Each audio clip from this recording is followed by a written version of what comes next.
starting our live coverage of these hearings. We thank Javed Alehi, who are going to join us as we continue with this. When they break between witnesses, please join us again with your reaction. We'll kind of be recapping for our viewers what they just saw, and if they were not watching, what we just saw going forward. So we're going to keep these live pictures up. We're going to talk to Javed in about an hour and a half. Daytona's still with me here in the newsroom, but let's take these pictures live as committee members will no doubt take their seats in this hearing room. Those committee members include, of course, Chairman of the committee, Representative Benny Thompson, the Democrat from Mississippi, his Vice Chair, Republican Liz Cheney, and then other members of Congress, Zoe Lofgren, Adam Kinzinger, Adam Schiff, Pete Aguilar, Stephanie Murphy, Jamie Raskin, and Elaine Luria. The photographers in the room are at the ready. The journalists in the room are at the ready. We wait for the witnesses and the members to step in. Daytona, last thoughts. Well, this is primetime coverage at its best. This is what broadcast is all about. We're happy to bring it to you live, raw, and unfiltered here on Live Now from Fox. All right, and you can see now we have multiple vantage points inside the room. We're just going to keep this one up. It's top of the hour here, 8 o'clock in the nation's capital, 5 o'clock here on the West Coast. Let's listen in.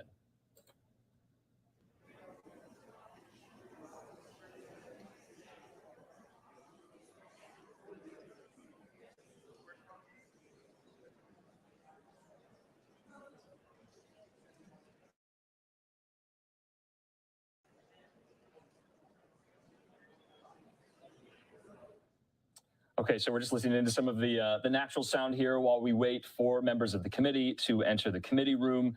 You know, Daytona, I'm interested to hear, firsthand from one of these Capitol Police officers. We've heard several of them throughout the course of the year recount their traumatic testimony and experience trying to fend off the mob. Essentially, we've seen the videos time and time again of how many there were, how unmatched they were. And then, of course, we've seen a lot of them kind of roaming the halls, pushing law enforcement back in the Capitol, vandalizing property, destroying property.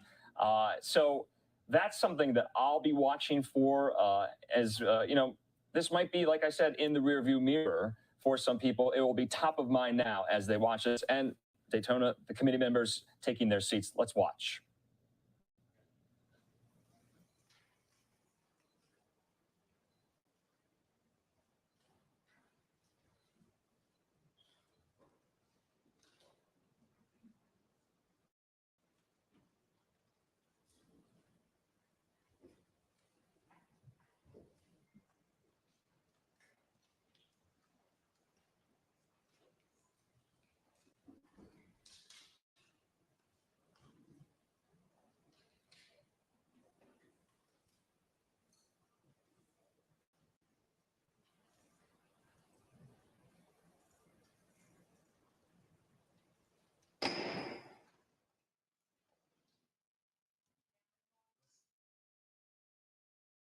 The Select Committee to investigate the January 6th attack on the United States Capitol will be in order. Without objection, the chair is authorized to declare the committee in recess at any point. Pursuant to House Deposition Authority Regulation 10, the chair announces the committee's approval to release the deposition material presented during tonight's hearing.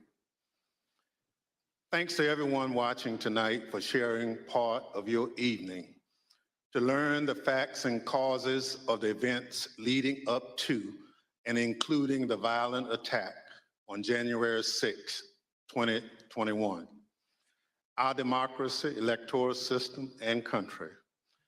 I'm Benny Thompson, chairman of the January 6, 2021 committee. I was born, raised, and still live in Bolton, Mississippi, a town with a population of 521, which is midway between Jackson and Vicksburg, Mississippi, and the Mississippi River. I'm from a part of the country where people justify the actions of slavery, the Ku Klux Klan, and lynching. I'm reminded of that dark history as I hear voices today try and justify the actions of the insurrectionists on January 6th, 2021. Over the next few weeks, hopefully you will get to know the other members, my colleagues up here, and me. We represent a diversity of communities from all over the United States, rural areas and cities, East Coast, West Coast, and the Heartland. All of us have one thing in common. We swore the same oath. That same oath that all members of Congress take upon taking office and afterwards every 2 years if they are reelected. We swore an oath to defend the Constitution against all enemies, foreign and domestic. The words of the current oath taken by all of us that nearly every United States government employee takes have their roots in the Civil War. Throughout our history, the United States has fought against foreign enemies to preserve our democracy, electoral system, and country. When the United States Capitol was stormed and burned in 1814, foreign enemies were responsible. Afterward, in 1862, when American citizens had taken up arms against this country, Congress adopted a new oath to help make sure no person who had supported the rebellion could hold a position of public trust. Therefore, Congresspersons and United States federal government employees were required for the first time to swear an oath to defend the Constitution against all enemies, foreign and domestic. That oath was put to test on January 6, 2021. The police officers who held the line that day honored their oath. Many came out of that day bloodied and broken. They still bear those wounds, visible and invisible. They did their duty. They repelled the mob and ended the occupation of the Capitol.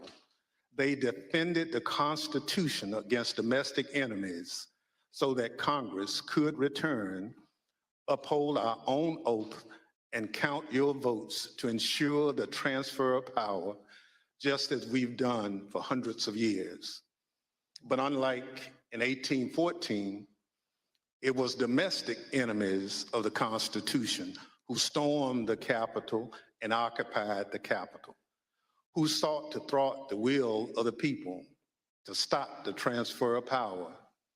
And so they did, so at the encouragement of the President of the United States. The President of the United States trying to stop the transfer of power, a precedent that had stood for 220 years, even as our democracy had faced its most difficult tests. Thinking back again to the Civil War in the summer of 1864, the President of the United States believed we would be doomed to his bid for re-election. He believed his opponent, General George McClellan, would wave the white flag when it came to preserving the Union. But even with that grim fate hanging in the balance, President Lincoln was ready to accept the will of the voters, come what may. He made a quiet pledge. He wrote down the words, "This morning, as for some days past, it seems exceedingly probable that this administration will not be reelected.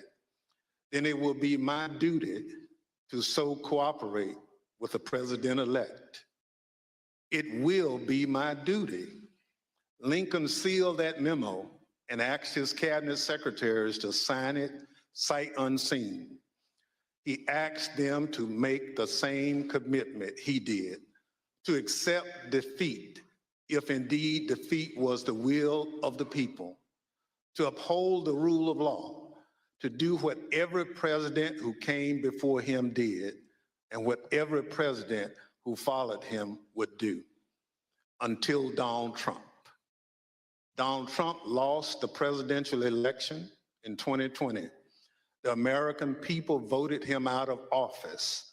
It was not because of a rigged system. It was not because of voter fraud.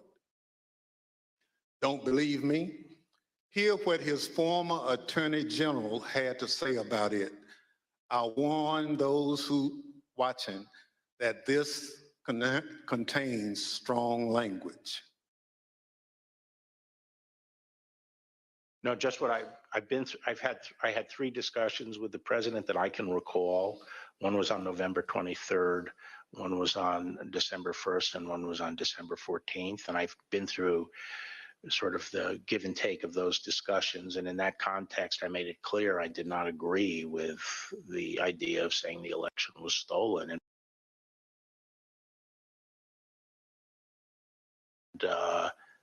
you know, I didn't want to be a part of it. And that's one of the reasons that went into me deciding to leave when I did. I observed, I think it was on December 1st, that, you know, how can you can't live in a world where the incumbent administration stays in power based on its view, unsupported by specific evidence, that there was fraud in the election. Bill Barr, on Election Day 2020, he was the Attorney General of the United States, the top law enforcement official in the country, telling the president exactly what he thought about claims of a stolen election. Donald Trump had his days in court to challenge the results. He was within his rights to seek those judgments. In the United States, law-abiding citizens have those tools for pursuing justice. He lost in the courts, just as he did at the ballot box. And in this country, that's the end of the line. But for Donald Trump, that was only the beginning of what became a sprawling, multi-step conspiracy aimed at overturning the presidential election, aimed at throwing out the votes of millions of Americans, your votes, your voice in our democracy, and replacing the will of the American people with his will to remain in power after his term ended. Donald Trump was at the center of this conspiracy, and ultimately, Donald Trump, the President of the United States, spurred a mob of domestic enemies of the Constitution to march down the Capitol and subvert American democracy. Any legal jargon you hear about seditious conspiracy, obstruction of an official proceeding, conspiracy to defraud the United States boils down to this.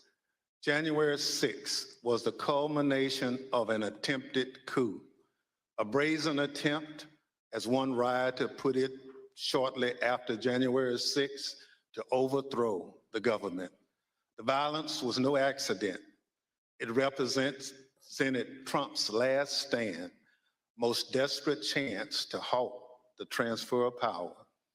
Now, you may hear those words and think, this is just another political attack on Donald Trump by people who don't like him. That's not the case.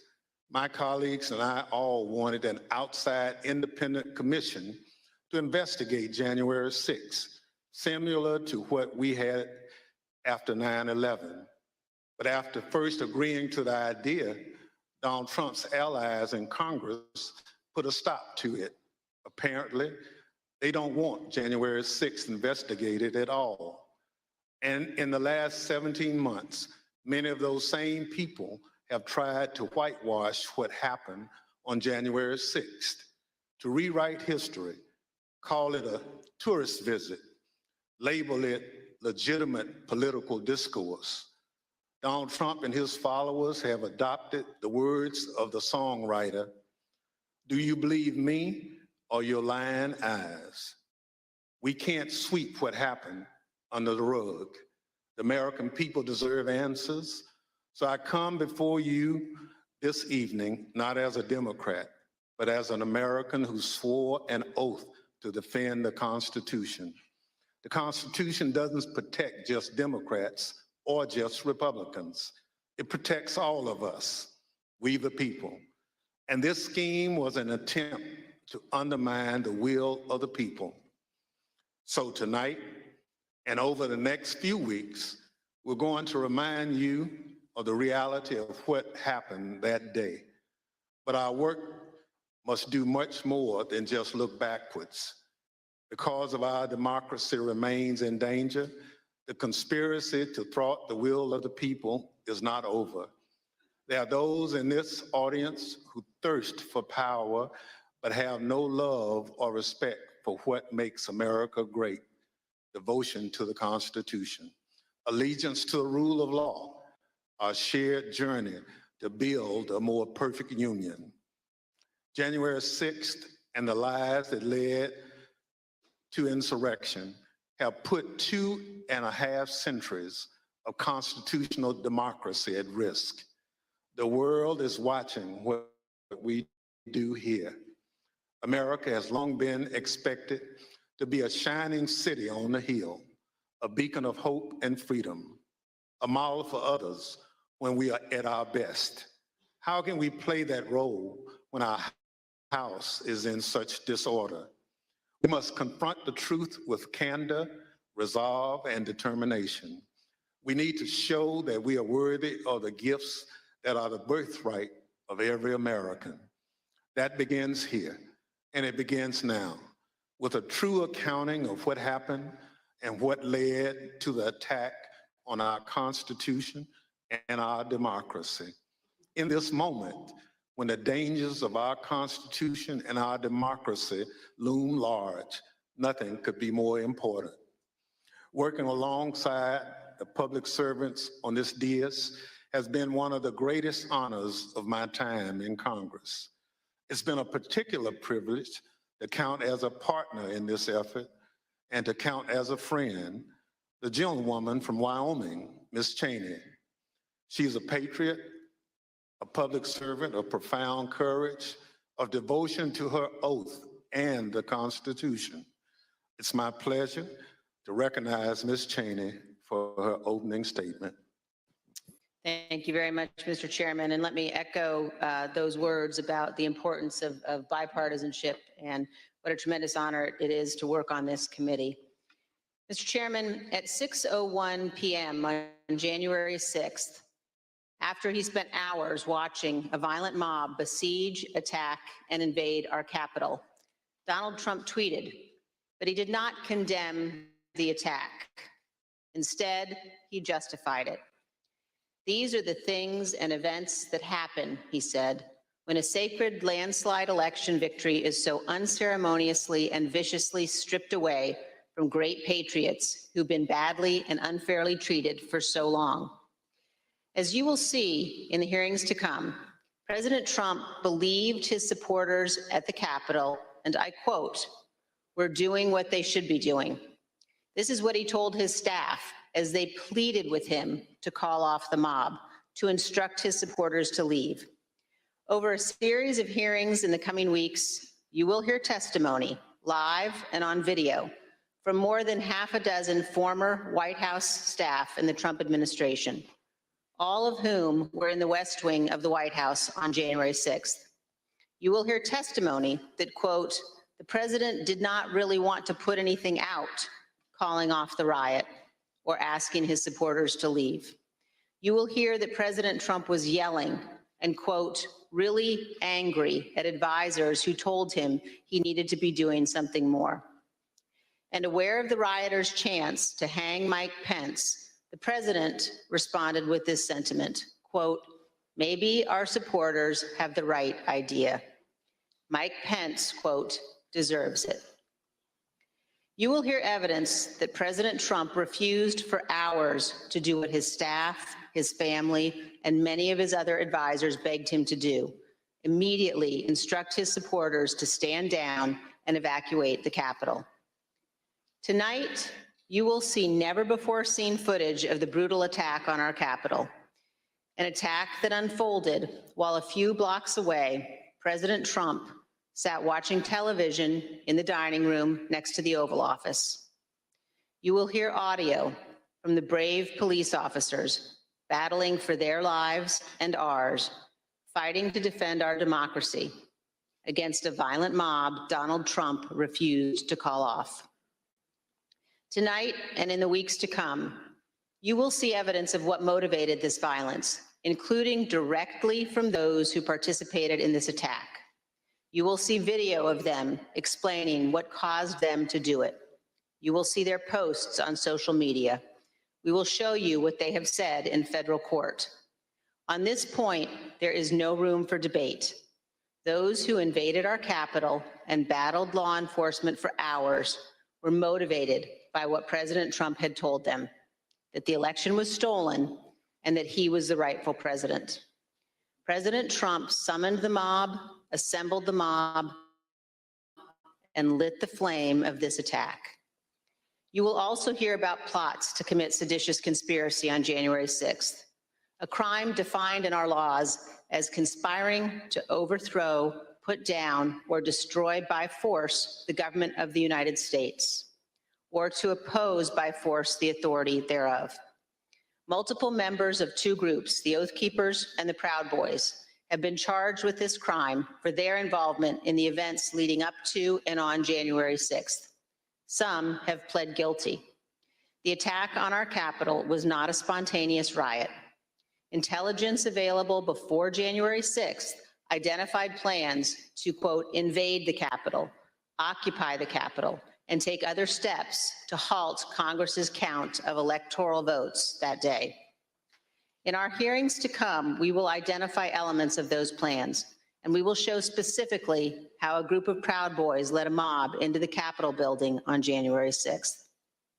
Tonight, I am going to describe for you some of what our committee has learned and highlight initial findings you will see this month in our hearings.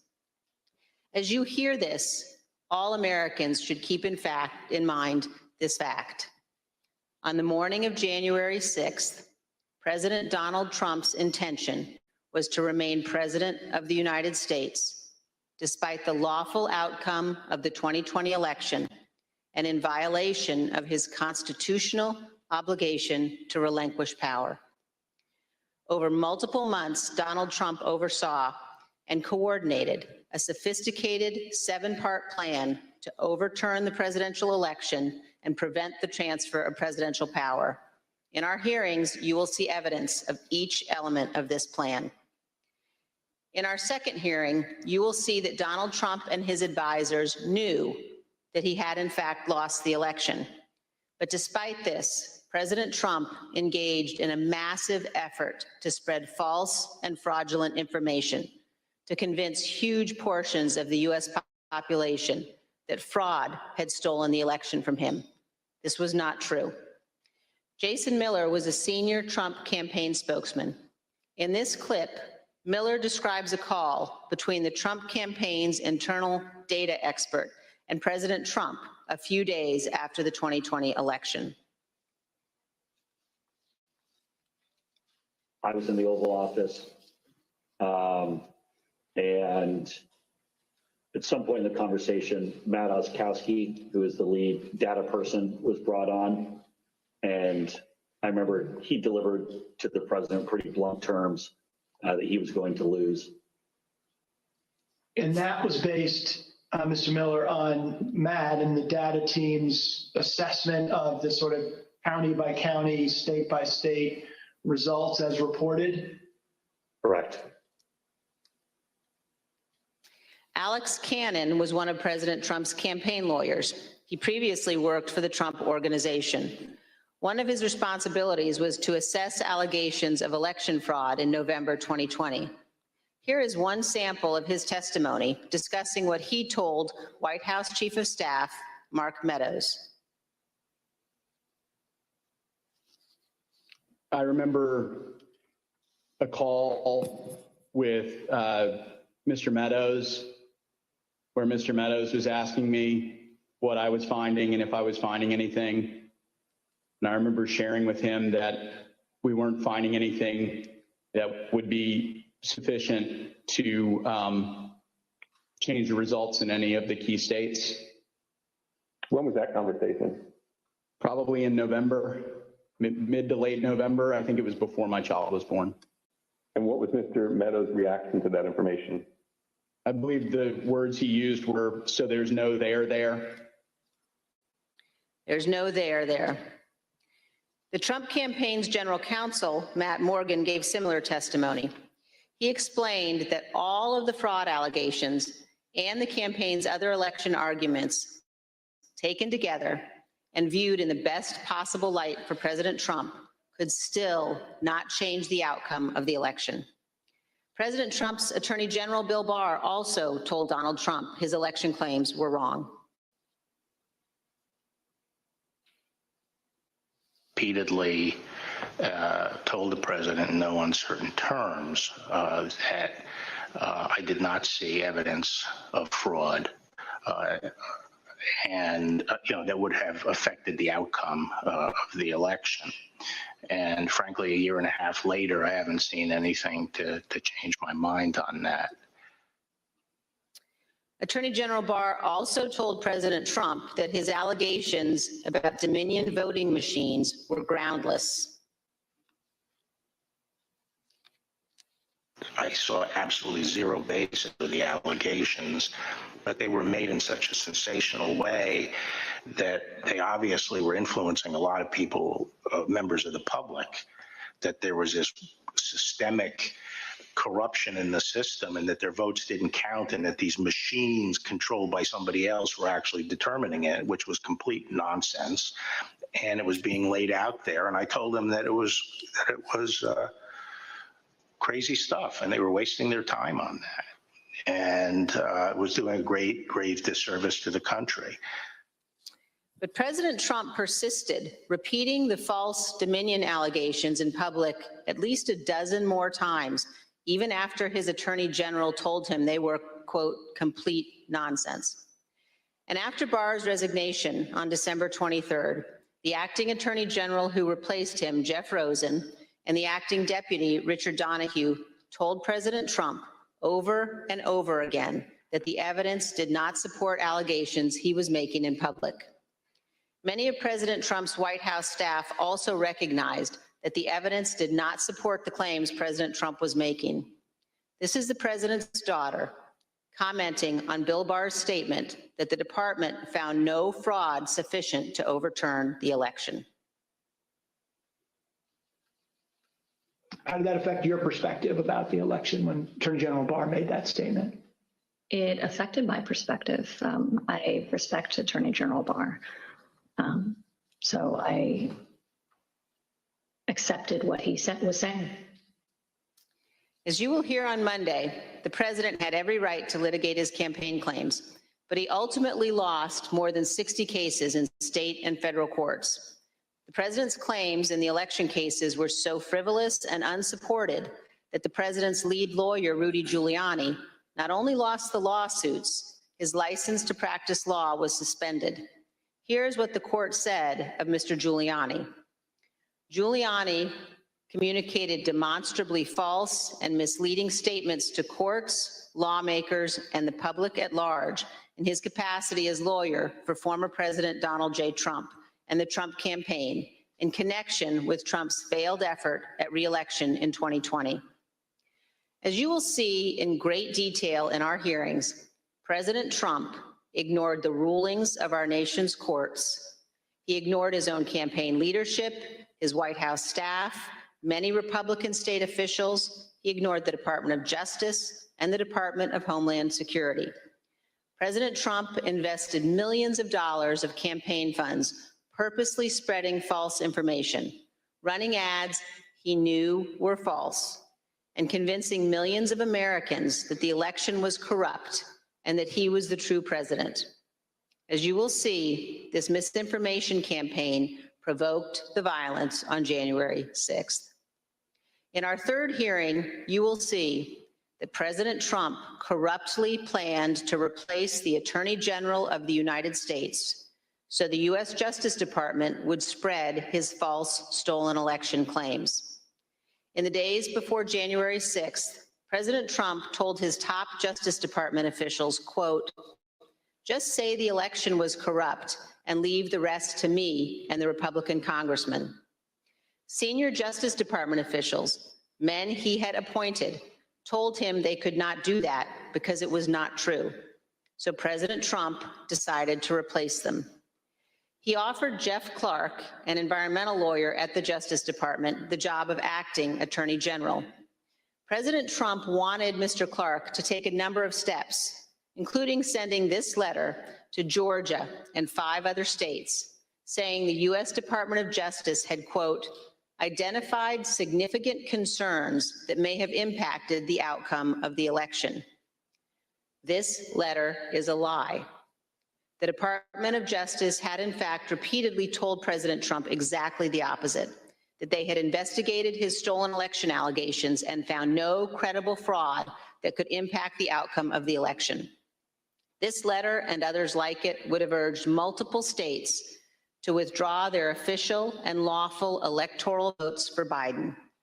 Acting Deputy Attorney General Richard Donoghue described Jeff Clark's letter this way, quote, this would be a grave step for the department to take and could have tremendous constitutional, political, and social ramifications for this country. The committee agrees with Mr. Donoghue's assessment. Had Clark assumed the role of Attorney General in the days before January 6th and issued these letters, the ramifications could indeed have been grave. Mr. Donoghue also said this about Clark's plan. And I recall toward the end saying, what you're proposing is nothing less than the United States Justice Department meddling in the outcome of a presidential election.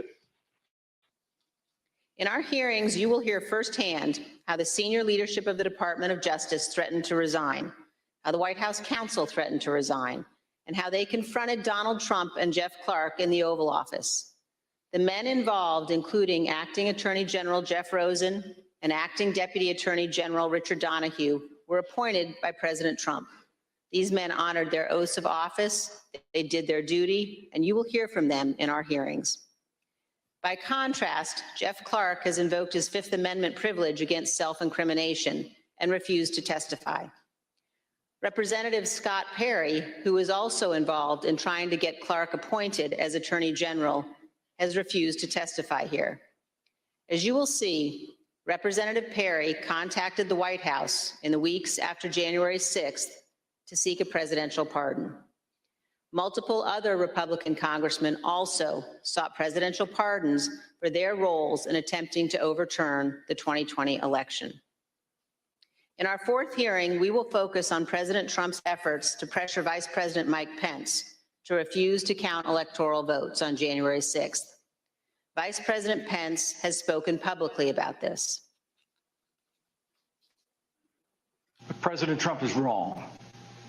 I had no right to overturn the election. The presidency belongs to the American people and the American people alone. And frankly, there is no idea more un-American than the notion that any one person could choose the American president. What President Trump demanded that Mike Pence do wasn't just wrong, it was illegal and it was unconstitutional. You will hear this in great detail from the Vice President's former general counsel. Witnesses in these hearings will explain how the former Vice President and his staff informed President Trump over and over again that what he was pressuring Mike Pence to do was illegal. As you will hear, President Trump engaged in a relentless effort to pressure Pence, both in private and in public. You will see the evidence of that pressure from multiple witnesses, live and on video. Vice President Pence demonstrated his loyalty to Donald Trump consistently over 4 years, but he knew that he had a higher duty to the United States Constitution. This is testimony from the Vice President's Chief of Staff. So I think the Vice President was proud of his 4 years of service, and he felt like much had been accomplished in those 4 years. And I think he was proud to have stood beside the president for all that had been done. But I think he ultimately knew that his fidelity to the Constitution was his first and foremost oath. And that's what he articulated publicly, and I think that that's what he felt. His fidelity to the Constitution was more important than his fidelity to President Trump and his desire. The oath he took. Yep. Yes. You'll also hear about a lawyer named John Eastman. Mr. Eastman was deeply involved in President Trump's plans. You'll hear from former Fourth Circuit federal judge Michael Luttig, a highly respected leading conservative judge. John Eastman clerked for Judge Ludig. Judge Ludig provided counsel to the vice president's team in the days before January 6th. The judge will explain how Eastman, quote, was wrong at every turn. And you will see the email exchanges between Eastman and the vice president's counsel as the violent attack on Congress was underway. Mr. Jacob said this to Mr. Eastman: "Thanks to your bullshit, we are under siege." You will also see evidence that John Eastman did not actually believe the legal position he was taking. In fact, a month before the 2020 election, Eastman took exactly the opposite view on the same legal issues. In the course of the Select Committee's work to obtain information from Mr. Eastman, we have had occasion to present evidence to a federal judge.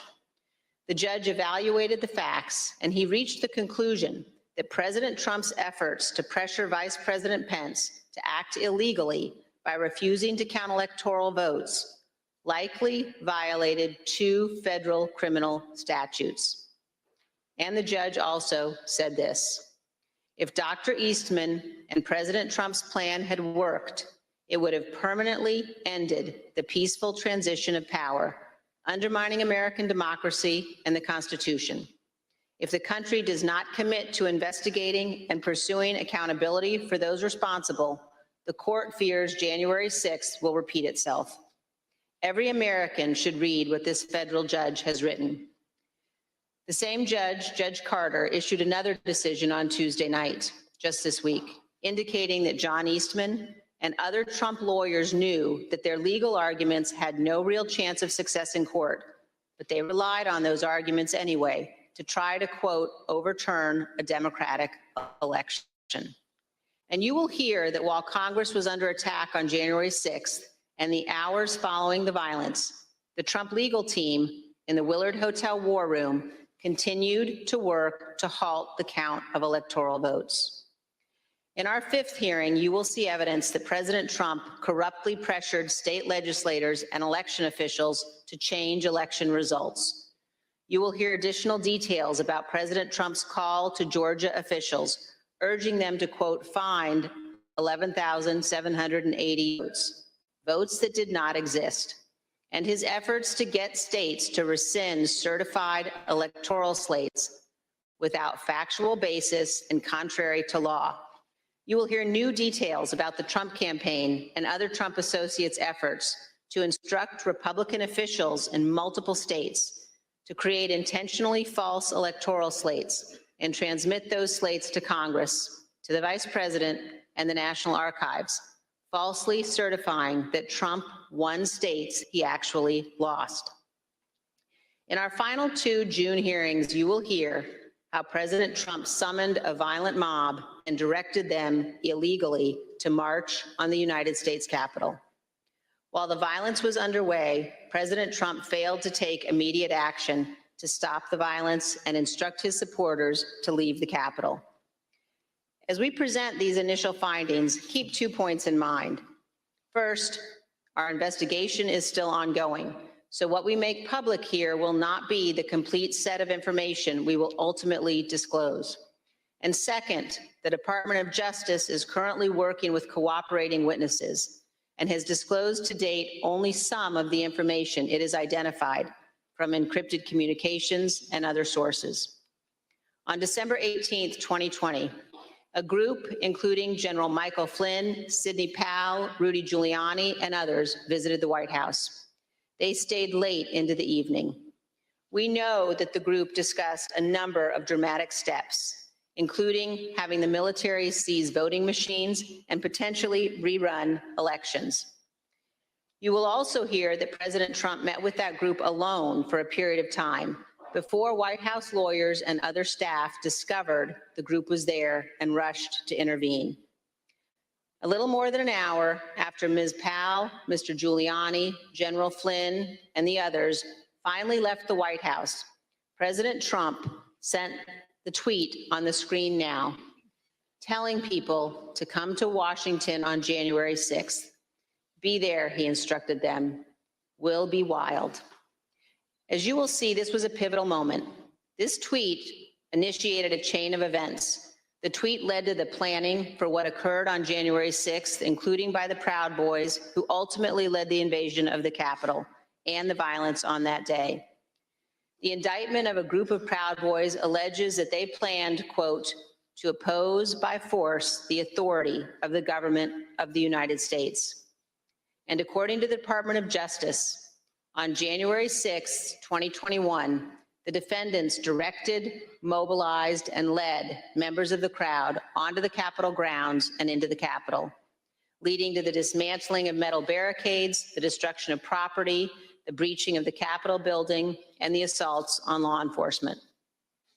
Although certain former Trump officials have argued that they did not anticipate violence on January 6th, the evidence suggests otherwise. As you will see in our hearings, the White House was receiving specific reports in the days leading up to January 6th, including during President Trump's Ellipse rally, indicating that elements in the crowd were preparing for violence at the Capitol. And on the evening of January 5th, the president's close advisor, Steve Bannon, said this on his podcast. All hell is going to break loose tomorrow. Just understand this. All hell is going to break loose tomorrow. As part of our investigation, we will present information about what the White House and other intelligence agencies knew and why the Capitol was not better prepared. But we will not lose sight of the fact that the Capitol Police did not cause the crowd to attack. And we will not blame the violence that day, violence provoked by Donald Trump, on the officers who bravely defended all of us. In our final hearing, you will hear a moment-by-moment account of the hours-long attack from more than half a dozen White House staff, both live in the hearing room and via videotape testimony. There's no doubt that President Trump was well aware of the violence as it developed. White House staff urged President Trump to intervene and call off the mob.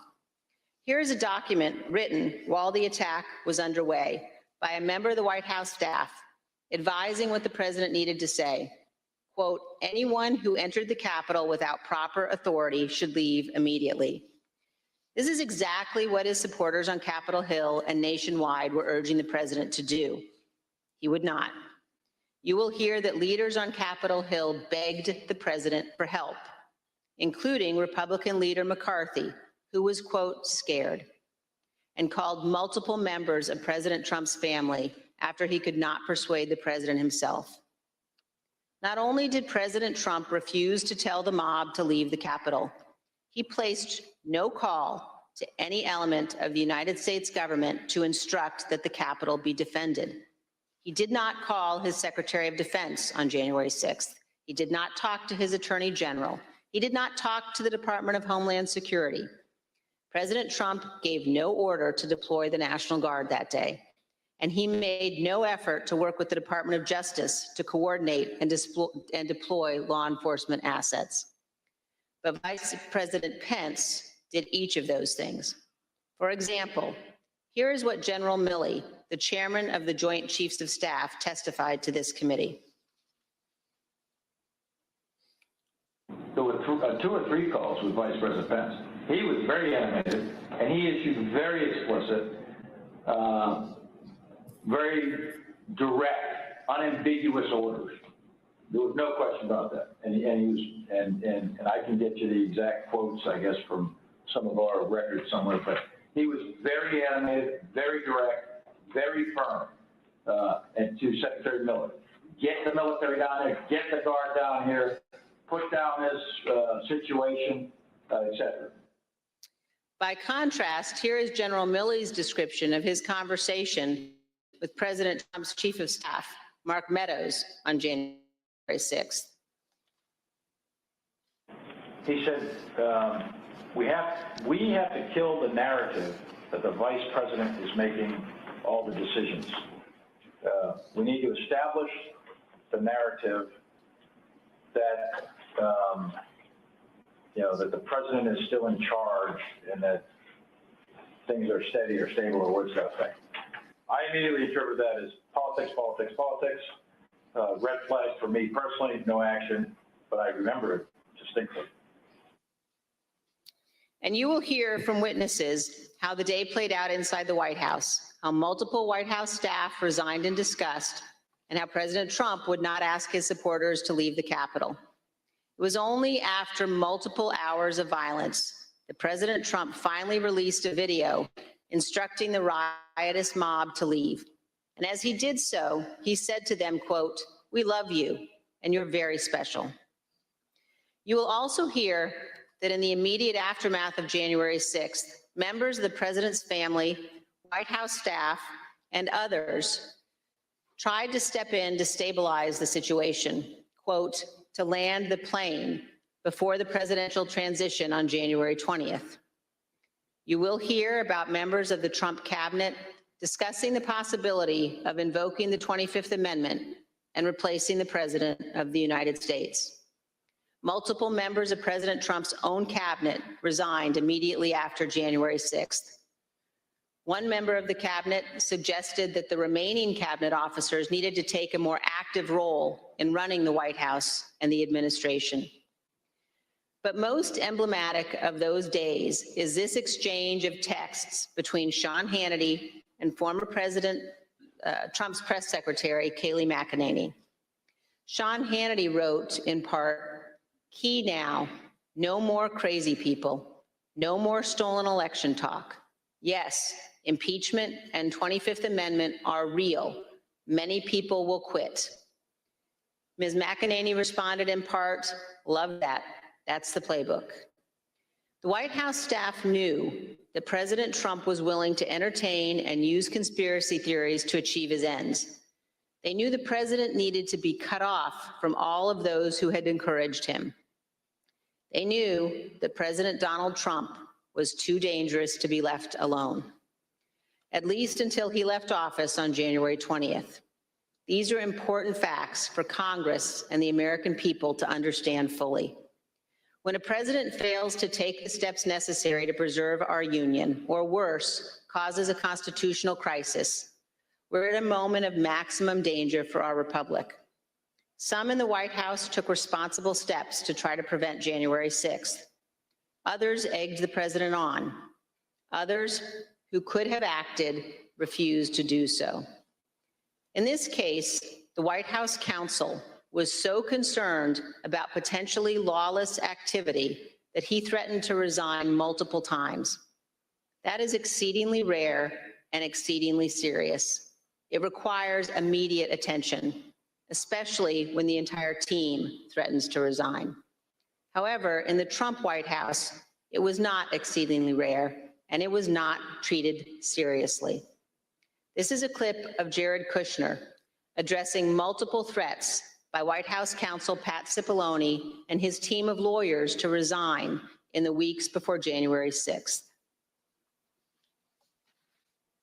Jared, are you aware of instances where Pat Cipollone threatened to resign? I kind of, like I said, my interest at that time was on trying to get as many pardons done. And I know that, he was always, him and the team were always saying, "Oh, we're going to resign. We're not going to be here if this happens, if that happens." So I kind of took it up to just be whining, to be honest with you. Whining. There's a reason why people serving in our government take an oath to the Constitution. As our founding fathers recognized, democracy is fragile. People in positions of public trust are duty-bound to defend it, to step forward when action is required.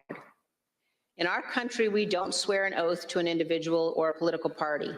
We take our oath to defend the United States Constitution, and that oath must mean something. Tonight, I say this to my Republican colleagues who are defending the indefensible. There will come a day when Donald Trump is gone, but your dishonor will remain. Finally, I ask all of our fellow Americans, as you watch our hearings over the coming weeks, please remember what's at stake. Remember the men and women who have fought and died. We can live under the rule of law, not the rule of men. I ask you to think of the scene in our Capitol Rotunda on the night of January 6th. There, in a sacred space in our constitutional republic, the place where our presidents lie in state, watched over by statues of Washington and Jefferson, Lincoln and Grant, Eisenhower, Ford, and Reagan.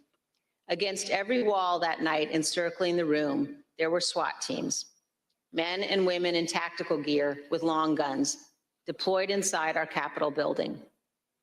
There in the rotunda, these brave men and women rested beneath paintings depicting the earliest of our republic, including one painted in 1824 depicting George Washington resigning his commission, voluntarily relinquishing power, handing control of the Continental Army back to Congress.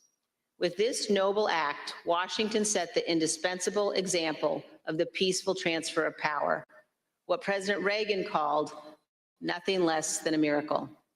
The sacred obligation to defend this peaceful transfer of power has been honored by every American president, except one.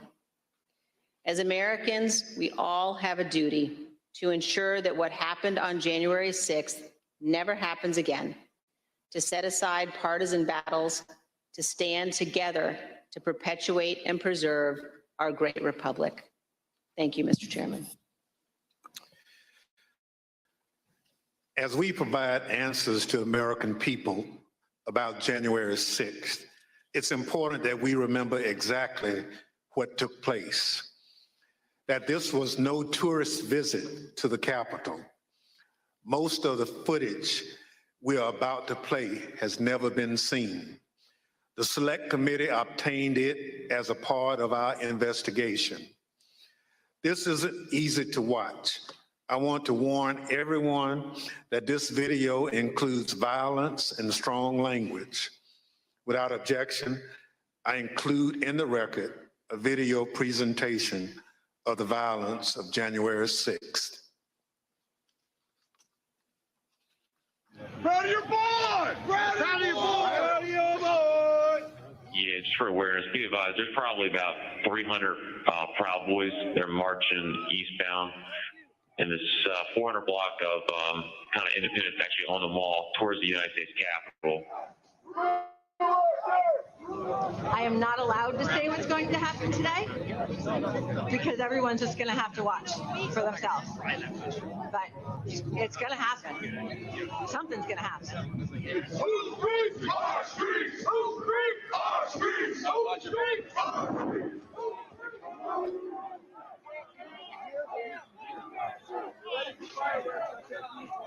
I'll hit you, hurt you. We are on your side. Don't make us go against you. Understand the side. Pick a side. These are our streets. 20 bucks a picture. I hope Mike is going to do the right thing. I hope so. I hope so. Because if Mike Pence does the right thing, we win the election. All Vice President Pence has to do is send it back to the states to recertify. And we become president, and you are the happiest people. Mike Pence is going to have to come through for us. And if he doesn't, that will be a sad day for our country. Because you'll never take back our country with weakness. You have to show strength, and you have to be strong.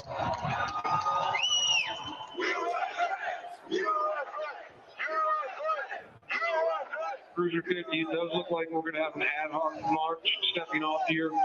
There's a crowd surge heading east. We love Trump! We love Trump! We love Trump! We love Trump! We love Trump! We love Trump! We love Trump! Mike Pence, I hope you're going to stand up for the good of our Constitution and for the good of our country. And if you're not, I'm going to be very disappointed in you. I will tell you right now.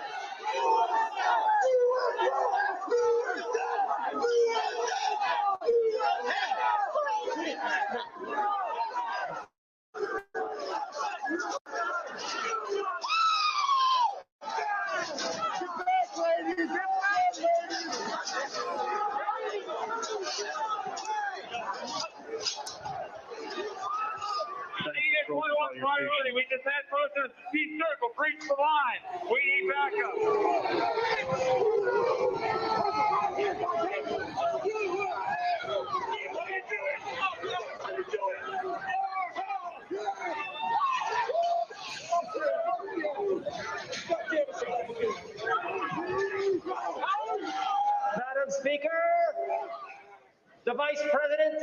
and the United States Senate.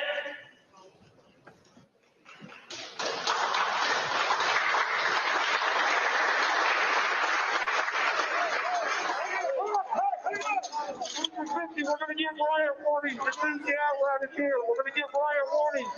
We're going to try and get compliance, but this is now effectively a riot. 49 hours declaring it a riot. Cruiser 5 to 50 be advised, Capitol Police 1 advised they're trying to breach and get into the Capitol. Yeah, copy.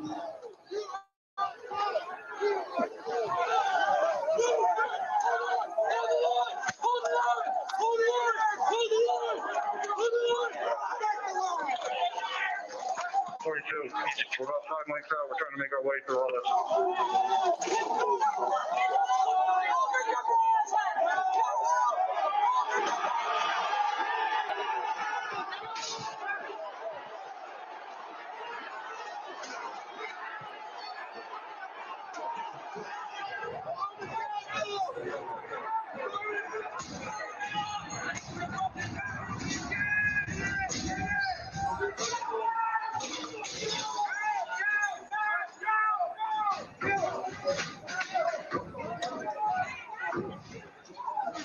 We have a breach of the Capitol!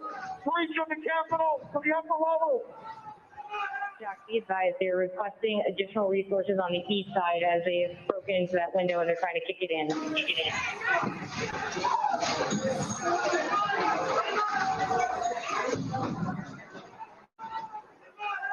Without objection, the chair declares the House in recess pursuant to Clause 12B of Rule 1. Mike Pence didn't have the courage to do what should have been done to protect our country and our Constitution, giving states a chance to certify a corrected set of facts, not the fraudulent or inaccurate ones which they were asked to previously certify. The U.S. demands the truth. Bring out Pence. Bring out Pence. Bring out Pence. Bring out Pence.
We can't hold this.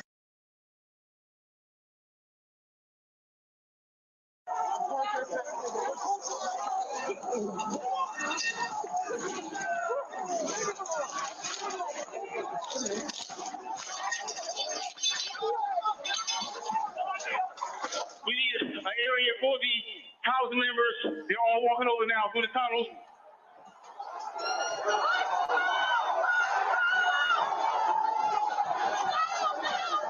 We're trying to hold the upper deck.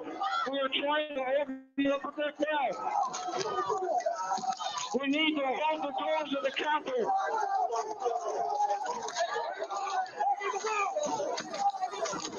I need court support.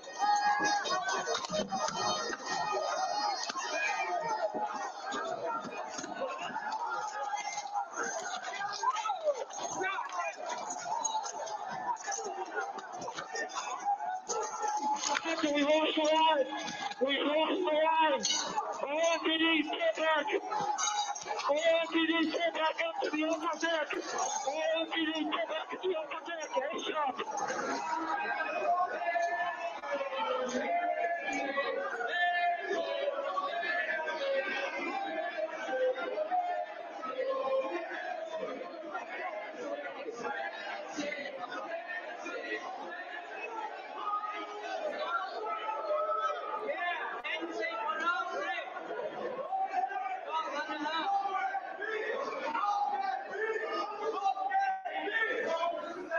Cruiser 50, be advised that Capitol Police is going to start moving their resources inside. They're going to start the M4 officers first.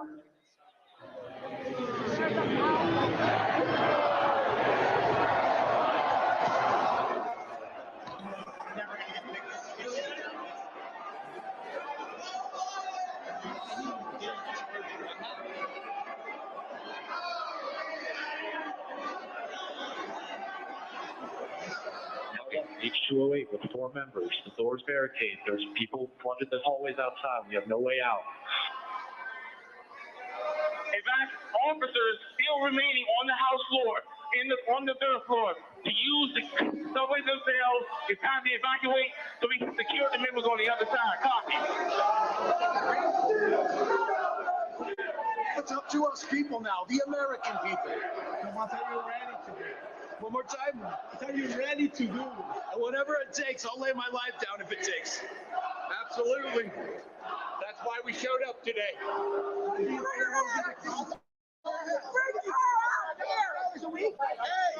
coming in to get out, bring her out. Fuck you, son of a bitch. You back up.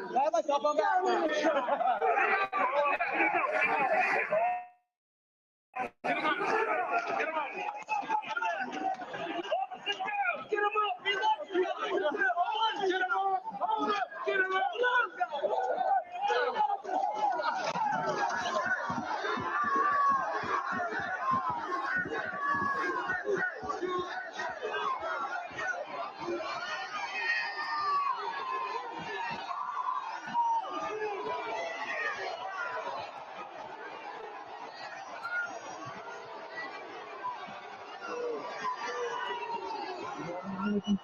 Some of that West Carolina for backup.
Pursuant to the order of the committee of tonight, the chair declares the committee in recess for a period of approximately 10 minutes.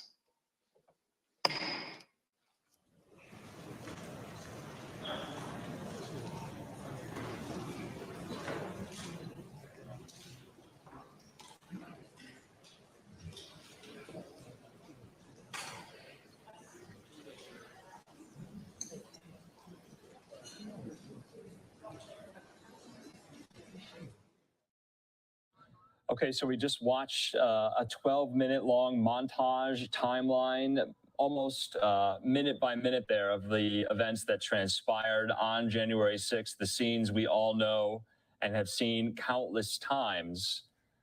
They are now in break. We heard from Chairman Benny Thompson and Vice Chair Liz Cheney with opening statements laying out what to expect for the subsequent hearings going forward. We're going to take just a quick 2-minute commercial break. When we come back, we'll be bringing on more of our experts, Daytona Everett and I in the newsroom as well, breaking down what you just saw, recapping for you, and then looking forward. We'll be back in just a moment.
As we continue to cover all the latest out of the first primetime hearing that the House Select Committee investigating January 6th is holding. Joining me now, yet again, Daytona Everett in the newsroom, Javed Ali on the line with us over Zoom.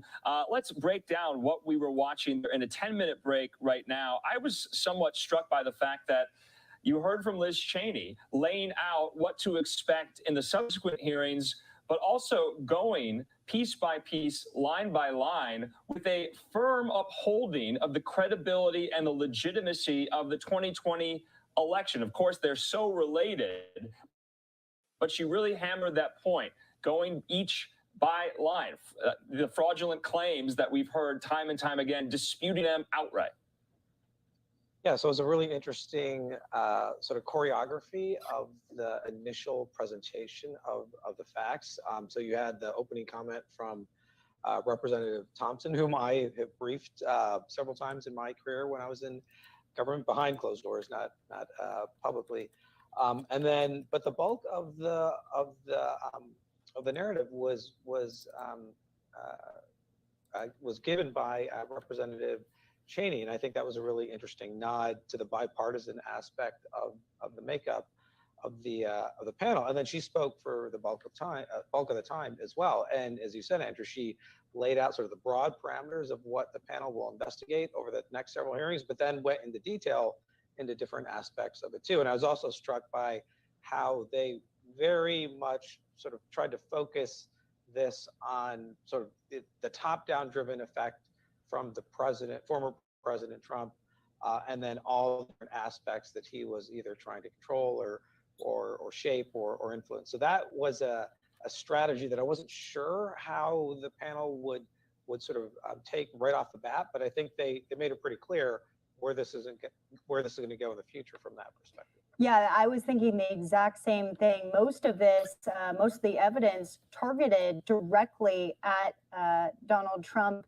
And we're going to hear testimony from people who were in the White House as well when that all went down. We heard first from Bill Barr, who we've heard the sentiment from him in the past. I mean, they started off with this evidence for a reason, saying that all of, I guess, the talk from the president at the time about the election being fraudulent was, quote, nonsense. Cheney making quite the emphasis on that word right there. And saying that there was no evidence that they could present that would actually change the election itself. I thought it was substantial to kind of start off with Barr himself. We also heard from the daughter of Donald Trump, Ivanka, coming in and saying that she respected Barr. And so she kind of accepted those statements. So we're going to be hearing a lot from people who were inside of the White House when this happened, having those communications, direct communications with Trump himself. what do you expect from the testimony from people closest to him? Yeah, and that's an excellent point. And not only are we going to hear from senior cabinet level officials or other folks in former President Trump's inner circle, but to hear the testimony from his daughter and son-in-law. I mean, whether that testimony will be damning or not sure, but just the fact that they were willing to speak to the committee and share their insights. And as Ivanka's statements tried to, or suggested that she agreed with Attorney General Barr's judgment that there's no there in terms of any kind of fraudulent claims of the 2020 elections. I mean, that's pretty powerful, because they didn't have to give a statement, or they didn't have to testify. So that in and of itself, the fact that, two people very close to former President Trump at a personal level and also part of his inner circle of the White House, that's just another layer of intrigue into this. Yeah, of course. His daughter, Ivanka, essentially agreeing with what Bill Barr was saying, that there was no there, just directly contradicting everything her father, then President Trump, had been saying. But like you and I, Javed, were speaking about, they are laying the fact pattern. We heard from Liz Cheney. She says January 6th was not a spontaneous event. And then, of course, you saw her in her remarks bringing up Donald Trump's name so many times, squarely kind of putting the blame for this event specifically on him. They're laying that fact pattern out, you can tell. Yeah, absolutely. And again, I wasn't sure going into this how strong of a posture they would have on that front, but now I think the horse is out of the barn on that. That this is going to be about the actions directed and organized and maneuvered by former President Trump, and then it's sort of much more of that top-down driven effect than that previous sort of perhaps bottom-up driven aspect I was talking about before, and then combined with the top-down driven. But they seem to be getting more of the top-down driven aspect of this right now. I wanted to bring something up that kind of caught my eye, or my ear, I guess I should say. They mentioned a 7-part plan. That's the first I've ever heard of this kind of laid out here. I'm sure, this was just opening statements, and that's what a lot of these hearings are going to be about. But I'm curious what you guys' thoughts are on that, the 7-part plan. I'm not sure exactly what that is. Yeah, I heard that too. And again, I think it goes back to this notion that this was a long-running, well thought out, and tried to be executed campaign that had multiple elements to it, or multiple pieces to it. And sort of when did that idea sort of get hatched, and then at what point did it start to get operationalized? I think with the benefit of hindsight, we could probably start to look at that with a different framework. Probably by the summertime of 2020, even months before the election. But yeah, I hadn't heard that 7-part language either. But I think they're just sort of continuing to reinforce the narrative now that this was very much something that was first and foremost led by former President Trump. All right, Javed Daytona, we got to get back to the committee hearing as they have gavelled in. Let's take that live for you. To share their firsthand accounts of. I know that some of the witnesses from our first hearing are in the room with us, along with some of the family members, friends, and widows of the officers who lost their lives as a result of the attack. Thank you all for being here for us and the American people.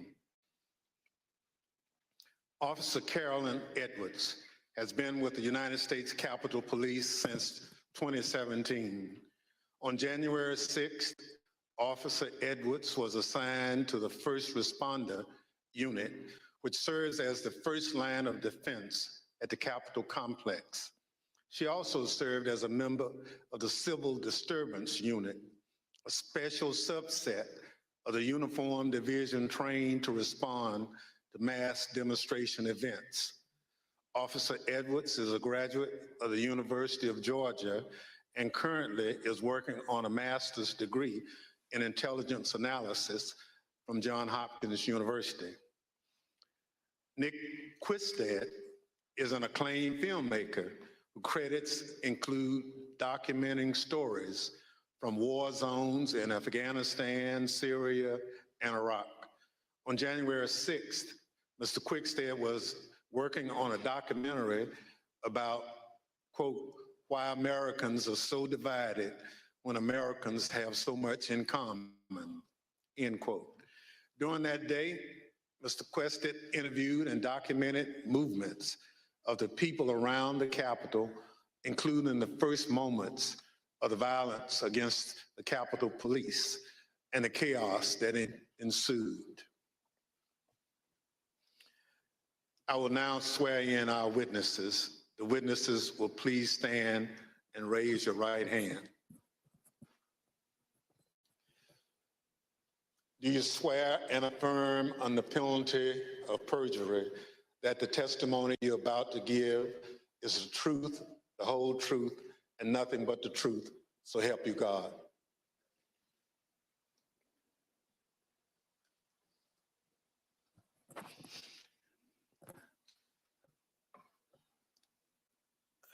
Let the record reflect the witnesses answered in the affirmative. Without objection, the witness's statement will be included in the record. Pursuant to Section 5C8 of House Resolution 503, I recognize myself for questioning. As you saw just a few minutes ago, the Proud Boys instigated the first breach of the Capitol just before 1:00 p.m., where rioters pushed over barricades near the Peace Circle at the foot of the Capitol. Our two witnesses tonight were both there at the time of that first breach. Officer Edwards was standing with other officers behind a line of bike racks that marked the perimeter of the Capitol grounds. She bravely tried to prevent an angry crowd from advancing on the Capitol.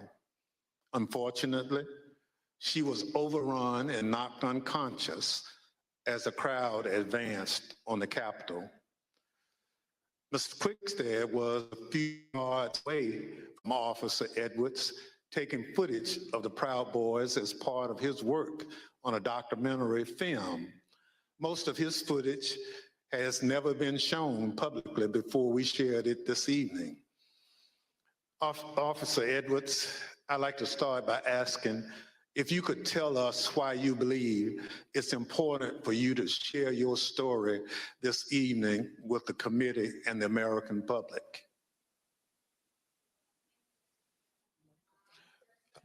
Please, your microphone. Well, thank you, Mr. Chairman. I really appreciate it. And thank you to the committee for having me here to testify. I was called a lot of things on January 6, 2021 and the days thereafter. I was called Nancy Pelosi's dog, called incompetent, called a hero, and a villain. I was called a traitor to my country, my oath, and my Constitution. In actuality, I was none of those things. I was an American, standing face to face with other Americans, asking myself how many times, many times, how we had gotten here. I had been called names before, but never had my patriotism or duty been called into question. I, who got up every day, no matter how early the hour or how late I got in the night before, to put on my uniform and to protect America's symbol of democracy. I, who spent countless hours in the baking sun and freezing snow to make sure that America's elected officials were able to do their job. I, whose literal blood, sweat, and tears were shed that day defending the building that I spent countless holidays and weekends working in. I am the proud granddaughter of a Marine that fought in the Battle of the Chosin Reservoir in the Korean War. I think of my papa often in these days, how he was so young and thrown into a battle he never saw coming and answered the call at a great personal cost. How he lived the rest of his days with bullets and shrapnel in his legs, but never once complained about his sacrifice. I would like to think that he would be proud of me. Proud of his granddaughter that stood her ground that day and continued fighting, even though she was wounded, like he did many years ago. I am my grandfather's granddaughter, proud to put on a uniform and serve my country. They dared to question my honor. They dared to question my loyalty. And they dared to question my duty. I'm a proud American, and I will gladly sacrifice everything to make sure that the America my grandfather defended is here for many years to come. Thank you. Officer Edwards, your story and your service is important, and I thank you for being here tonight. Ms. Quickstead, I also like to ask you to introduce yourself. Can you tell us how you found yourself in Washington, D.C. on January 6th, 2021? Good evening, Chair and Madam Vice Chair. Thank you for the introduction. As stated in the winter of 2020, I was working on a documentary. As part of that documentary, I filmed several rallies in Washington, D.C. on December the 11th and December the 12th. And I learned there would be a rally on the Mall on January 6th. So my 3 colleagues and I came down to document the rally. According to the permit of the event, there was going to be a rally at the Ellipse. We arrived at the Mall and observed a large contingent of Proud Boys marching towards the Capitol. We filmed them, and almost immediately I was separated from my colleagues. I documented the crowd turn from protesters to rioters to insurrectionists. I was surprised at the size of the group, the anger and the profanity. And for anyone who didn't understand how violent that event was, I saw it, I documented it, and I experienced it. I heard incredibly aggressive chanting, and I subsequently shared that footage with the authorities. I'm here today pursuant to a House subpoena. Thank you so much. Thank you, Mr. Quested. The Select Committee has conducted extensive investigative work to understand what led the Proud Boys and other rioters to the Capitol on January 6th. We've obtained substantial evidence showing that the president's December 19th tweet calling his followers to Washington, D.C. on January 6th energized individuals from the Proud Boys and other extremist groups. I'd like to play a brief video highlighting some of this evidence. My name is Marcus Childress, and I'm an investigative counsel for the Select Committee to investigate the January 6th attack on the United States Capitol. What do you want to call them? Give me a name. Give me a White name. supremacists and What would you like me to condemn? white supremacists and right Proud Boys, stand back and stand by. After he made this comment, Enrique Terrio, then chairman of the Proud Boys, said on Parler, "Standing by, sir." During our investigation, we learned that this comment during the presidential debate actually led to an increase in membership from the Proud Boys. Would you say that Proud Boys numbers increased after the stand back, stand by comment? Exponentially. I'd say tripled probably, with the potential for a lot more eventually. And did you ever sell any stand back and stand by merchandise? One of the vendors on my page actually beat me to it, but I wish I would have made a stand back, stand by shirt. On December 19th, President Trump tweeted about the January 6th rally and told attendees, "Be there, we'll be wild." Many of the witnesses that we interviewed were inspired by the president's call and came to DC for January 6th. But the extremists, they took it a step further. They viewed this tweet as a call to arms. A day later, the Department of Justice describes how the Proud Boys created a chat called the Ministry of Self-Defense Leadership Chat.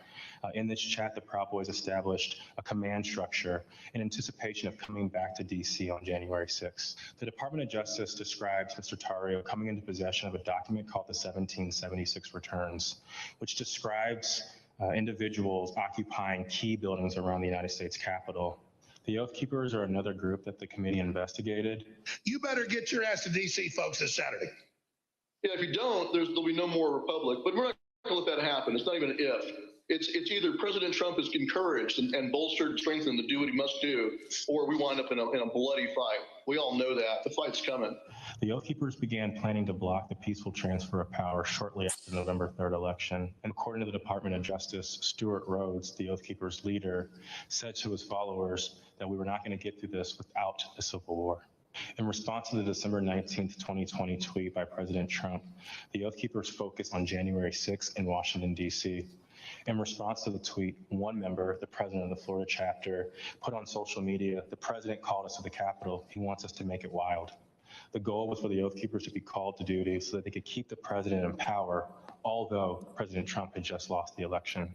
The committee learned that the Oath Keepers set up quick reaction forces outside of the city in Virginia where they stored arms. The goal of these quick reaction forces was to be on standby just in case President Trump invoked the Insurrection Act.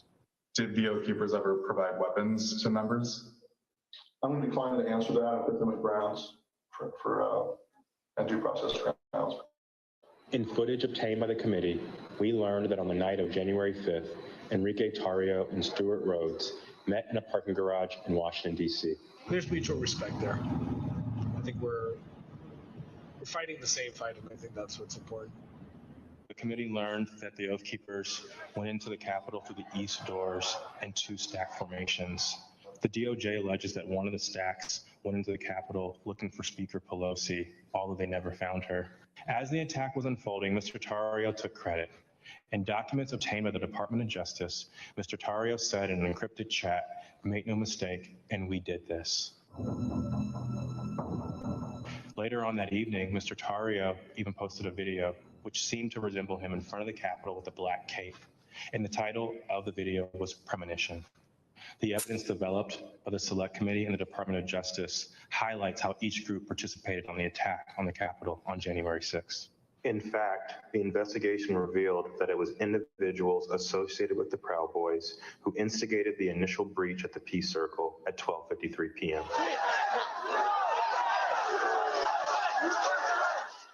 Within 10 minutes, rioters had already filled the Lower West Plaza. By 2 o'clock, rioters had reached the doors on the West and the East Plazas. And by 2:13, rioters had actually broken through the Senate wing door and gotten into the Capitol building. A series of breaches followed. At 2:25 p.m., rioters breached the east side doors to the Rotunda.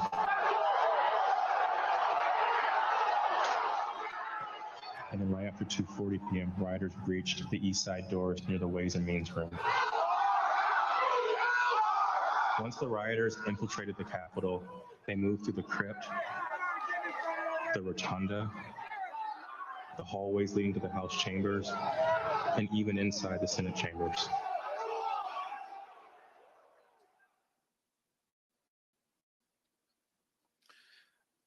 Individuals associated with two violent extremist groups have been charged with seditious conspiracy in connection with the January 6th attack. One is the Oath Keepers. They are a group of armed anti-government extremists. The other group is the Proud Boys. They promote white supremacist beliefs and have engaged in violence with people they view as their political enemies. Members of both groups have already pled guilty to crimes associated with the January 6th attack. Mr. Quested, as part of the documentary you've been filming, you gained access to the Proud Boys and their leader, Enrique Tarrio. Your crew filmed them in Washington, D.C. on the evening of January 5th and then on January 6th. On January 5th, the night before the attack, you were with the head of the Proud Boys, Mr. Tarrio, in Washington, D.C. What happened?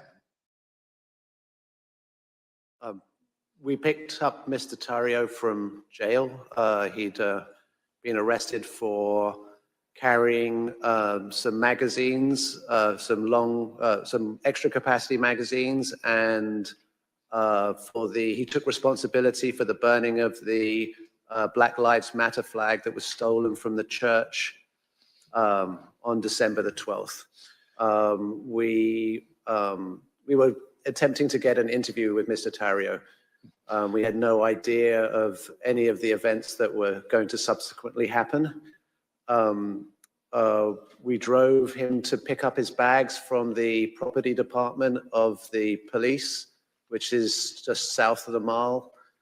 We picked up his bags and went to get some other bags from the Phoenix Hotel, where we encountered Mr. Stuart Rhodes from the Oath Keepers. By the time I'd gone to park the car, my colleague was saying, who'd got into the car with Mr. Tarrio, that they had moved to a location around the corner, the parking garage of the Hall of Legends, I believe. And so we quickly drove over there. We drove down into the parking garage and filmed the scene of Mr. Tarrio and Mr. Rhodes and certain other individuals in that garage. We then continued to follow Mr. Tarrio. There was some discussion about where he was going to go. He ended up going towards a hotel in Baltimore, and we conducted an interview with him in the hotel room. And then we returned to DC for that night. And what was interesting that night actually was that was the first indication that DC was much more busy than it had been any other time we'd been here, because we couldn't get into the hotels we wanted to, and we ended up at a hotel that, you know, was not as satisfactory as we would have hoped. Thank you. So what you're saying is you filmed the meeting between Mr. Tarrio and Oath Keepers leader Stuart Rhodes, right? Indeed. You couldn't hear what was said, but according to the Justice Department indictment of Mr. Tarrio, a participant referenced the Capitol. Now, on the morning of January 6th, you learned the Proud Boys would gather near the rally scheduled to take place near the White House. What time did you meet up with the Proud Boys, and what was happening when they met? We met up with the Proud Boys somewhere around 10:30 a.m. and they were starting to walk down the Mall easterly direction towards the Capitol. There was a large contingent, more than I had expected, and I was confused to a certain extent why we were walking away from the president's speech, because that's what I felt we were there to cover. So at 10:30 a.m., that's early in the day. That's even before President Trump had started speaking. Am I correct? Yes, sir. So how many Proud Boys would you estimate were marching together to the Capitol? A couple of hundred, potentially. Yeah, I'd say a couple of hundred Proud Boys were marching towards the Capitol at that point. At the time, was the area heavily guarded? No, that was, I remember we walked down the Mall, we walked to the right of the reflecting pool, and then north along the road that leads to the Peace Circle. And as we were walking past the Peace Circle, I framed the Proud Boys to the right of my shot with the Capitol behind, and we see one sole police officer at the barriers, which subsequently breached. We then walk up and past a tactical unit preparing, and you see that in the film where the man questions their duty and their honor, and you see maybe a dozen Capitol Police putting on their riot gear.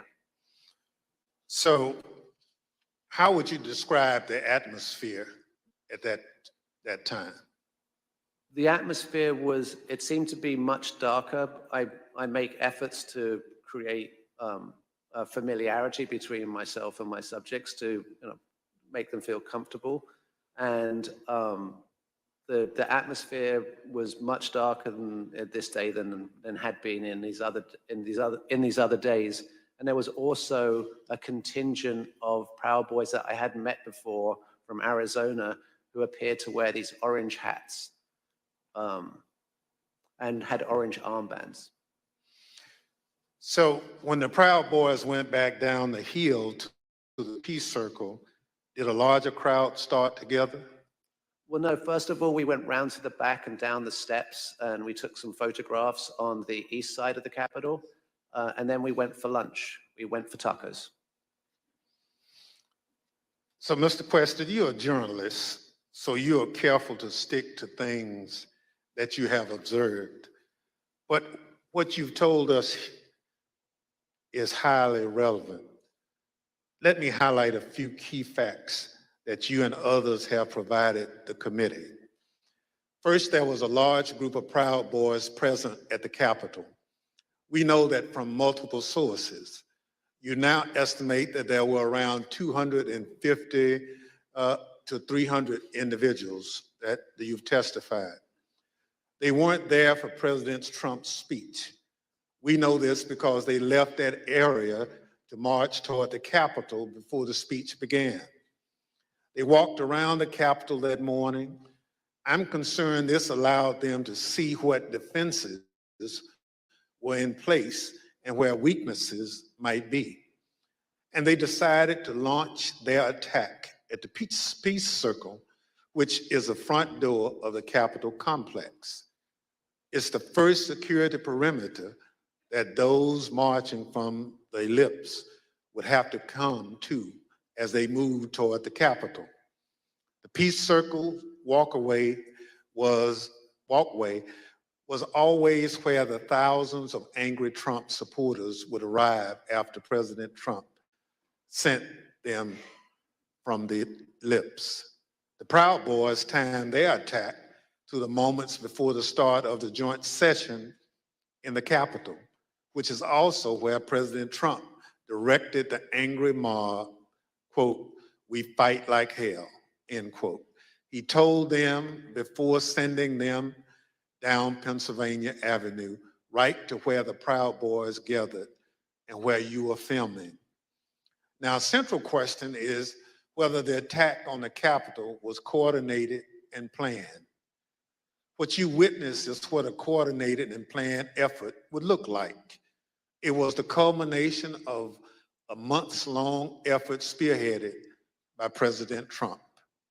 Mr. Questa, thank you for your eyewitness account of the lead up to the breach of the Peace Circle.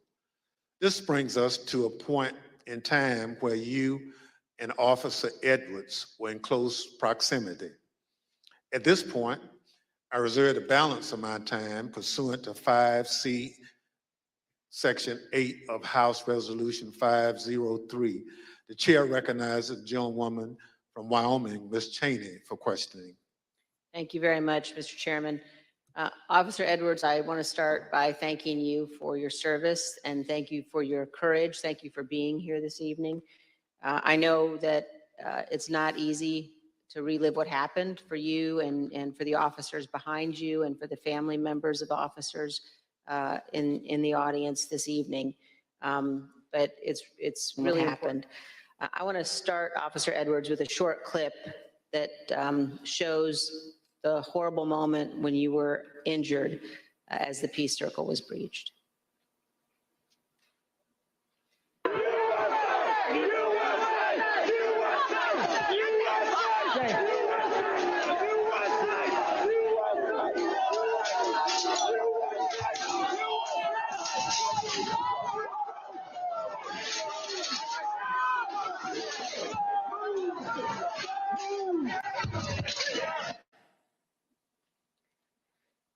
Officer Edwards, can you describe the crowd that had assembled at the Peace Circle as you and your fellow officers stood behind and guarded the bike racks at the Peace Circle? Yes, so there were about, I want to say about 5 of us on that line. And there was our bike rack, and then at the bottom of the Pennsylvania Avenue walkway, or right by Peace Circle, there was another bike rack. And so the crowd had kind of gathered there. It was the crowd led by Joseph Biggs, and they were mostly in civilian clothes. There were some who had military fatigues on. We could see people with bulletproof vests on, things like that. They didn't seem, extremely cohesive, but they had gathered there in their outfits, but they had gathered there together. And Joseph Biggs started, he had a megaphone, and he started talking about, first it was things kind of relating to Congress, and then the tables started turning once the, what is now the Arizona group is what you said, the crowd with orange hats, they came up chanting F-U-C-K, Antifa, and they joined that group. And once they joined that group, Joseph Biggs' rhetoric turned to the Capitol Police. He started asking us questions like, you didn't miss a paycheck during the pandemic. Mentioning stuff about our pay scale was mentioned. And, started turning the tables on us. And I've worked, I can, conservatively say probably hundreds of civil disturbance events. I know when I'm being turned into a villain, and that's when I turned to my sergeant and I stated the understatement of the century. I said, Sarge, I think we're gonna need a few more people down here. And so after that,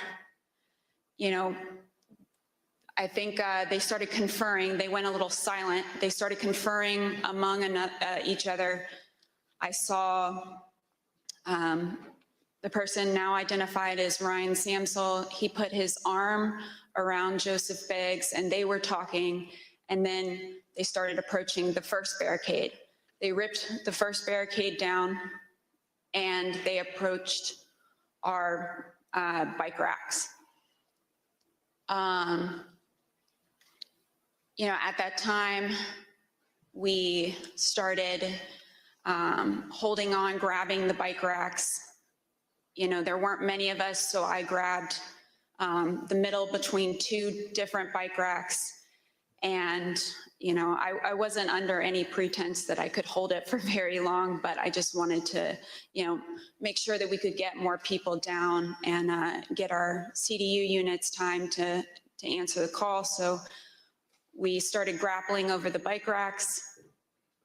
I felt the bike rack come on top of my head, and I was pushed backwards, and my foot caught the stair behind me, and my chin hit the handrail, and then at that point I had blacked out, but the back of my head clipped the concrete stairs behind me.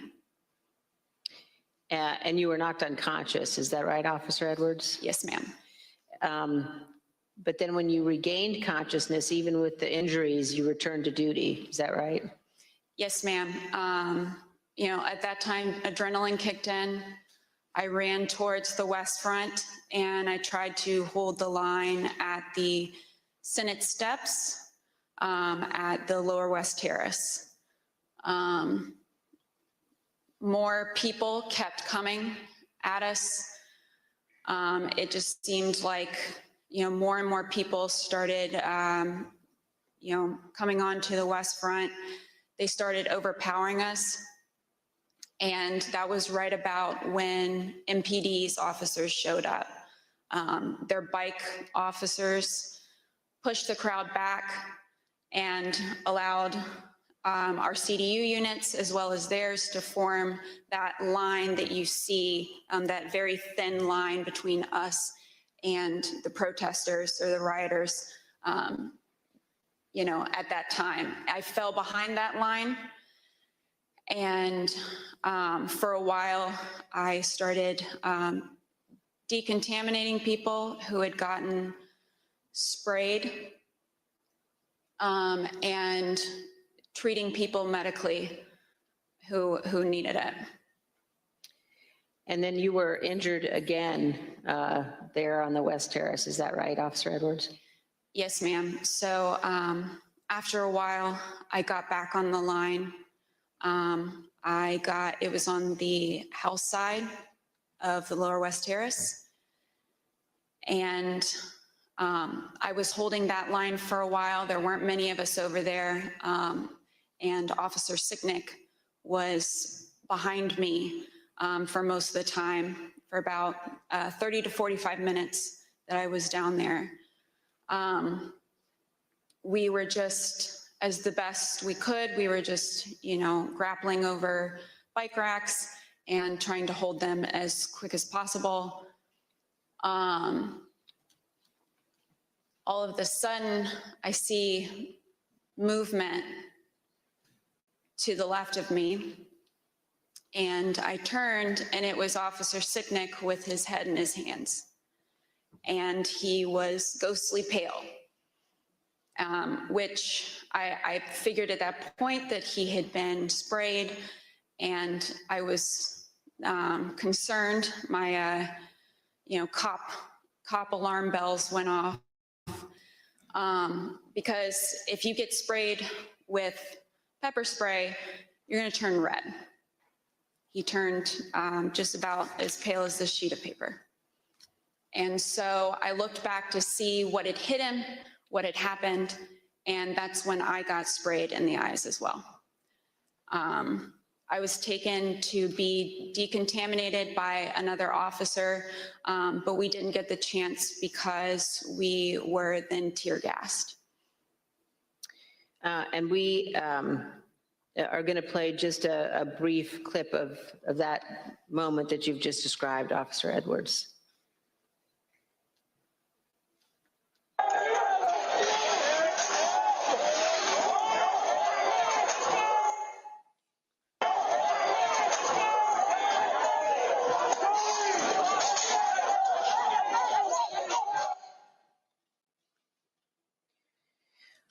Officer Edwards, I just want to thank you for being here. And I know, again, how difficult it is. I know the family of Officer Sicknick as well, who's here tonight. And one of the things one of the Capitol Police officers said to me recently was to ask me whether or not, as members of Congress, all of us understood that on that day, on January 6th, when we were evacuated from the chamber, were led to a safe, undisclosed location, whether we knew that so many of you had rushed out of the building and into the fight. And I can assure you that we do know that, and that we understand how important your service is. Thank you for your continued work with our committee and the interviews, and thank you very much for both of you for being here this evening. Mr. Chairman, I yield back. Thank you very much. Ms. Edwards, can you give us one memory of that awful day that stands out most vividly in your mind? I can. That time when I talked about falling behind MPD's line,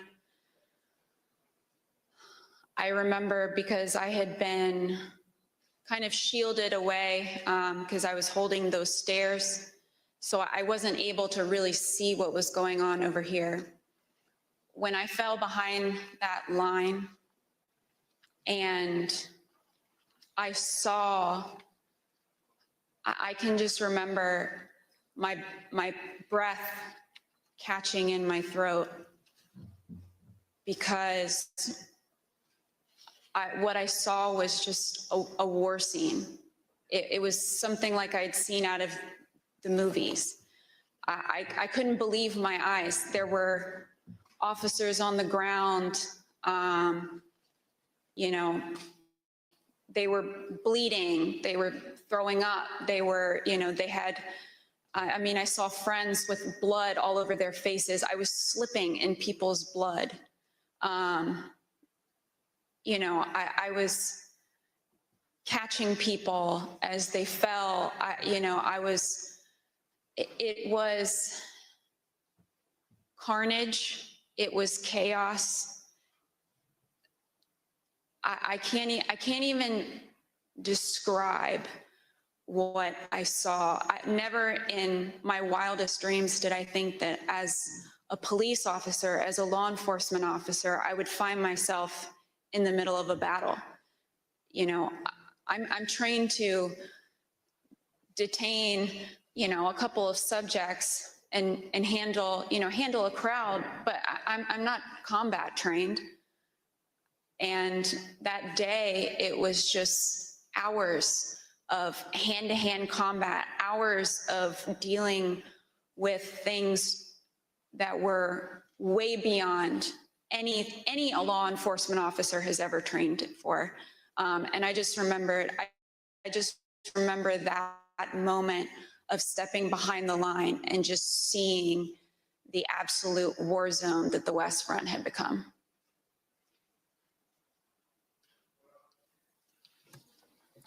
Let me thank you for your service and obviously your bravery that you have told the world about tonight. It's unfortunate that you had to defend the Capitol from fellow Americans. None of us would ever think that that would have to happen, but it did. So let me thank our witnesses for joining us tonight and sharing their experiences with America. Throughout my chairmanship of this committee, I've continuously vowed that this committee will ensure a comprehensive account of the heroic acts on January 6th, and that we will follow the facts wherever they lead. Your testimony is an essential part of that record and helps us do our job. Mr. Quested, thank you for sharing your footage and your account of the day's events with us. The images you recorded and have shared with the committee do a better job than any of our words in reinforcing the violence of January 6th. We hope that the power of your footage help encourage all Americans to consider how citizens with so much in common could viciously brawl at the seat of their democratic government. Officer Edwards, thank you for your brave service, as I indicated, on January 6th, and all you did to protect us, and most importantly, our democracy. If you and your fellow officers hadn't held the line against those violent insurrectionists, we can only imagine the disaster that would have ensued. Your heroism is the face of danger is admirable, and your will to continue to protect and serve despite your serious injuries should be an inspiration to all of us. We wish you a continued recovery and look forward to seeing you back in uniform sometime soon. The members of the Select Committee may have additional questions for tonight's witnesses, and we ask that you respond expeditiously in writing to those questions. Without objections, members will be permitted 10 business days to submit statements for the record, including opening remarks and additional questions for the witnesses. The witnesses have just told us what they heard the rioters saying, why they stormed the Capitol on that day. Now we're going to hear it from the rioters themselves. Without objection, I include in the record a video presentation.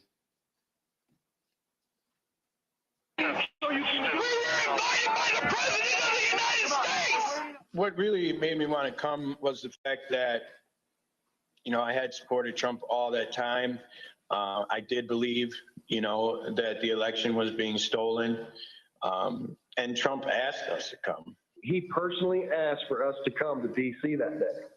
And I thought, for everything he's done for us, if this is the only thing he's going to ask of me, I'll do it. We're going to walk down to the Capitol Did you recall President Trump mentioning going to the Capitol during his speech? Oh, yeah. So that's one of my disappointments. He said he was going to go with us, that he was going to be there. I know why I was there, and that's because he called me there and he laid out what is happening in our government. He laid it out. But I remember Donald Trump telling people to be there, right? I mean, to support. So you mentioned that the president asked you. Do you remember a specific message? Basically, yeah, he asked for us to come to DC, that big things are gonna happen. What got me interested, he said, I have something very important to say on January 6th or something like that. Is what got me interested to be there.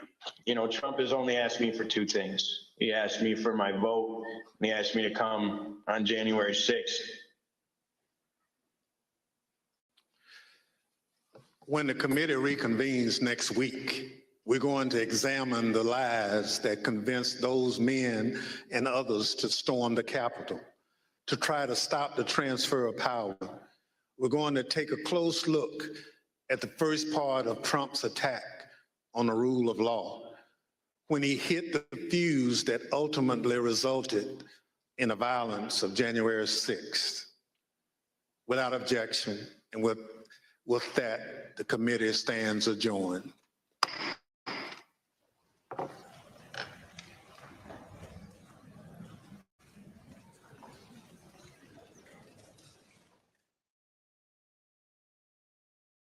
Okay, so you have just watched the first primetime hearing put on by the House Select Committee investigating January 6th